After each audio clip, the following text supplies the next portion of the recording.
how we can help prevent running injuries with evidence-based exercises. So, evidence-based exercises and strengthening exercises to prevent running injuries has been certainly researched quite a bit. However, what we are certainly seeing is that there's not a lot known on which programs are most effective to prevent running injuries. Now, new research from the British Journal of Sports Medicine has identified a specific exercise program known to prevent running injuries, which is great. We want to capitalize on that. And what they found was that hip and core exercises are most successful.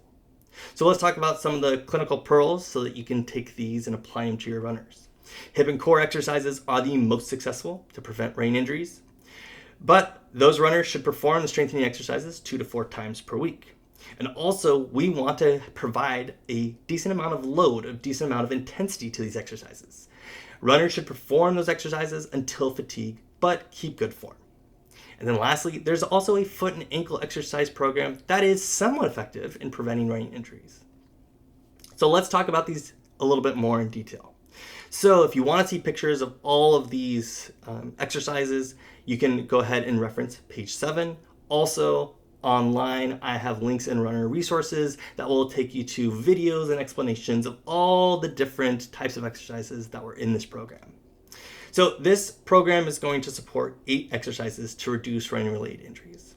Now, these are going to include jumping lunges, Nordic curls, banded squats, front plank leg lifts, side plank hip lifts, side lunges, single leg bridges, and resisted hip flexion. That's a lot. However, there's a lot of great pearls we can take away from this. As I mentioned before, completing these 2 to 4 times a week is really essential for runners. And the important part is that runners could tailor this program to 4 different levels of intensity.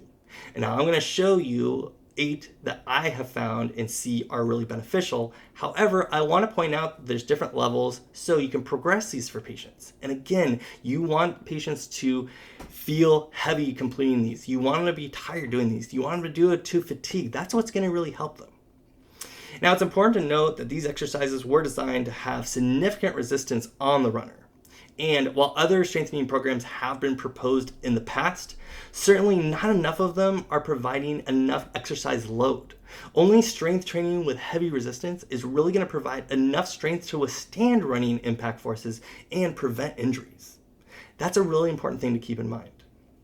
Now, also, the hip and core strengthening program does target muscles like quadriceps, glutes, abdominal stabilizers. Those are great muscles to identify and to target for runners because we know that's going to decrease running impact forces. And this is going to help to reduce bad gait patterns that could develop.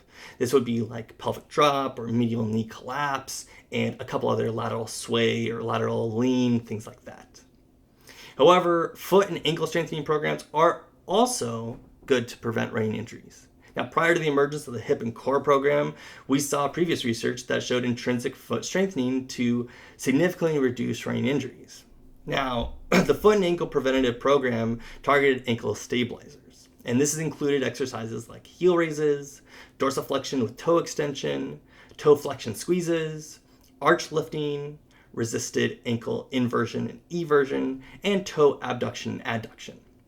Again, if you want to see the full list, check out Runner Resources. There's a whole list with pictures and explanations of how to do these.